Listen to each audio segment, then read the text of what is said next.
Welcome to yet another video on the discovery of tridactyl hominoids in Nazca, Peru, a case that has baffled scientists for years. We've uncovered undeniable admissions of false reports and contamination. Hello friends, welcome to yet another video on the discovery of tridactyl hominoids in Nazca, Peru, a case that has baffled scientists for years. We've uncovered undeniable admissions of false reports and contaminated data used to debunk the mummies. The individuals pushing these notions have not only failed to visit the original discovery, but have blatantly lied to emphasize their points. Today, we discuss another physical analysis of the corpses shown to Congress. Previous scans revealed no evidence of manipulation. There was only one analysis showing the presence of glue attributed to Flavio Estrada, who admitted to contaminating the evidence personally via email. This contamination was then attributed to the mummies and the discovery of Maria as well. This attribution made it look like this contamination was also present on her body when it was not. The question should be, how did the ministry debunk her without personally studying the specimen? This failure to conduct due diligence is criminal. Others share this sentiment. The largest DNA research database in the world officially logged Maria's records and created a category for her. A lawsuit is underway against the Peruvian government for failing to acknowledge this fact or make a statement on it. Today, we explore the personal analysis of Lieutenant Commander and Naval Surgeon José de Jesus Zalch Benitez, with an extensive education background. He holds a master's degree in forensic medicine from the Military School of Health Graduates of the Mexican Army, a specialization in national security, intelligence background from the National Institute of Public Administration, received a diploma in aerospace medicine awarded by the Mexican Air Force under the Ministry of National Defense. He also has a diploma in forensic anthropology from the National School of Anthropology and History Aerospace Medicine. He received yet another diploma from the Directorate General of Military Health, Ministry of National Defense. Currently, he holds the position of head of the Department of Legal and Forensic Medicine within the Mexican Navy and has been head since 2009. In addition to his military service, he serves as a professor at both the National School of Anthropology and History and the University of London. After spending extensive personal time with the corpses, Mr. Benitez conducted analysis over many years. At the congressional hearings in Mexico, he presented his final conclusions on his findings, stating, "I want to show that there is no evidence that they could have been artificially reconstructed or created because the body has a natural development as a single individual. It is a biological specimen with functional anatomy and natural form features. This anatomy and feature are very concrete and specific, making falsification very unlikely. There is a harmonious and functional relationship in this process of gestation, corroborating the originality and natural biology of this specimen." He continues, "The skull is only one piece, although it has sutures as already reported.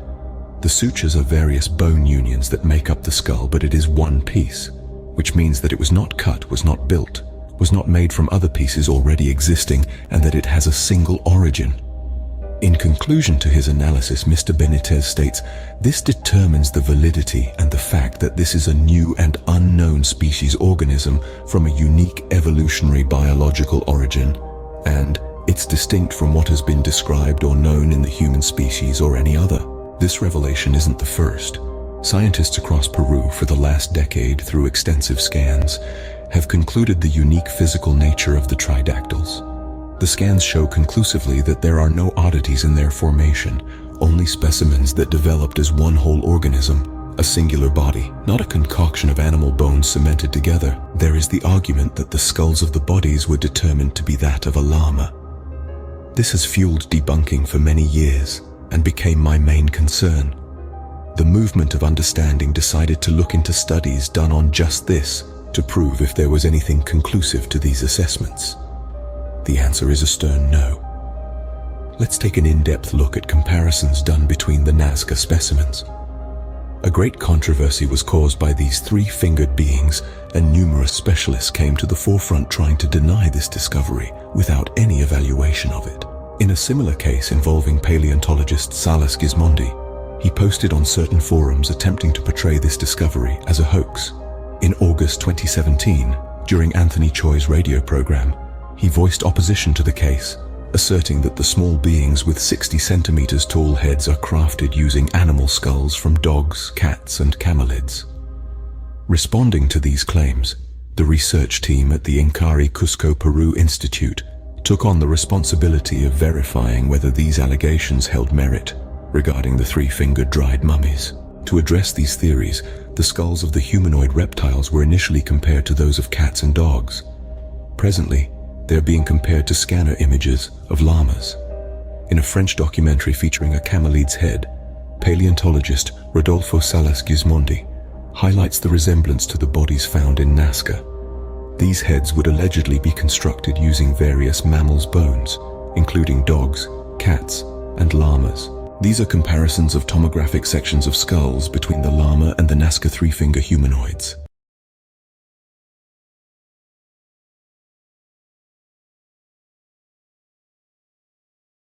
Here is the pneumatic part of the llama skull and the three-fingered tridactyl.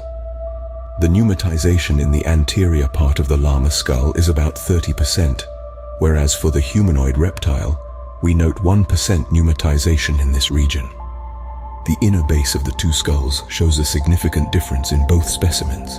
Here is a comparison of tympanic bulla between the llama, cat, wild dog, and the tridactyl humanoid.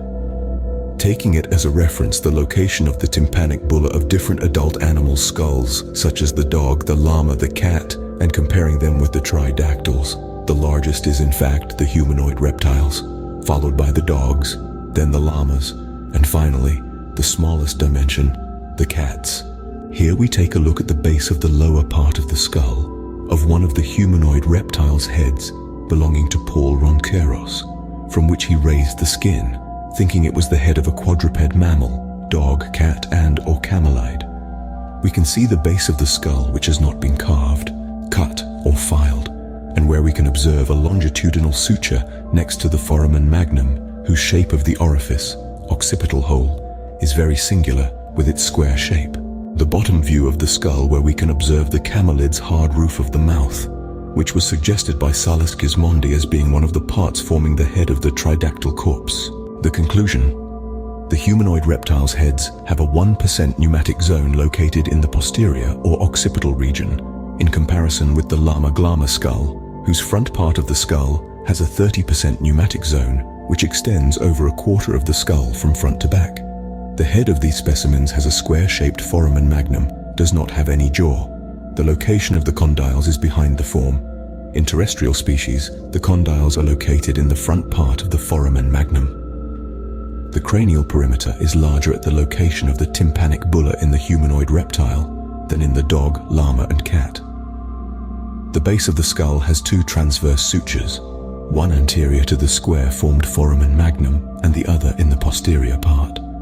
These skulls or heads show no evidence of manipulation, since the skin covering them has no alteration, tear, cut, or suture, and no sign of manipulation on the bones that compose them. Therefore, the skull of these specimens does not match any known land mammal skull, being more